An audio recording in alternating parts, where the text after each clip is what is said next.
bayot pa sa ba, pwede ba man? Okay. Sige, ato lang tubagon Brad.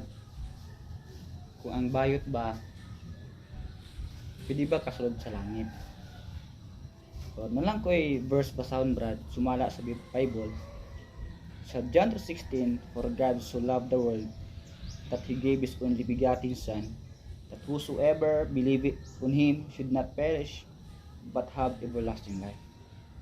So, ang Ginoo Brad, wala siya magpili sa mga tao o kinsa ilaya ang moson. Kung sabot Brad, ang Ginoo nahigugma sa tao, nagkitagaan kaniya og dako nga pribilehiyo nga maangkunan nimo karon. So imong pangutana Brad, ang bayot ba makasulod sa langit? Ang tubag niya na pwede makasulod ang bayot sa langit basta iya ang masabtan ang gitawag nga kaluwasan sa iyang kalag. No, kay kung magsulti tag kaluwasan ng Brad para magudi sa tanan na kung madawat mo si Kristo Jesus ng mga buktong ug manuluwas imong kalag. Sumala sa Biblia gitagaan kanya kinabuhing dayon nga naa sa langit. Di pasabot kaniya ang atong lawas Brad, mamatay man gid ni sugod tag sa madili.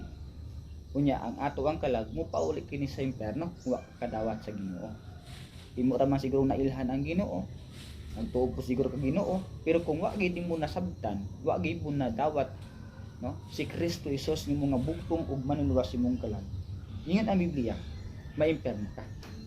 Kay ang pamaagi ra man Brad aron ang imo ang kalag maluwas si Kristo ra man gyud. So ang bayot kung wa ka sigurado nga iyang kalag asa man pauli langit ba kung pasabot nakasigado ang iyang kalag sa impierno. Masabtan ang kaluwasan nga masin pagbayot ka madawat nimo ang kaluwasan dili ma-impierno ang imo ang kalag. Ikaw bayot man ka pero kung madawat mo si Kristo langit ka. Okay? Gampo ta sunod aning dami nga pagampo isip ikaw nagampo sa Ginoo seryoso nga pagdawat ang Ginoo. Magampo ta Ginoong Hesus akong giila na ako usa ka tawo nga makasala. Ginoong Hesus ako kang tuuhan, ako kang dawaton sa akong kasing-kasing, akong manuluwas sa akong kalag. Salamat sa kaluwasan nga imong gihatag kanako sa pangalan ni Kristo Jesus. Amen. Brad, karon usa lang ka verse akong ihatag. Gingon pang Bible sa 2 Corinthians 5:17, therefore if any man be in Christ, he is a new creature. All things are passed away, behold, all things are become new. So dili lang kay naluwas ka Brad, dili lang kay maimpierno ang imong kalag. Gusto pagid sa Ginoo nga bag-uhon ang imong kinabuhi sa Ginoo. Halimbawa karon bayot ka, muna ang imong mentalidad.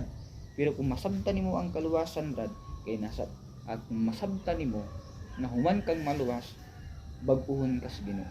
Kay ikaw templo naman ka sa Ginoo. So ang imong kinaiya karon nga bayot ka, usa ka adlaw ni ana. Masabtan nimo nga lalaki gid ka. So ang tinuod nga luwas Brad, adunay kabag-uhan. Pero kung nagdawat lang karon, unya pila ka tuig imong labay, bayot ra gyapon ka, uwa ka na usab.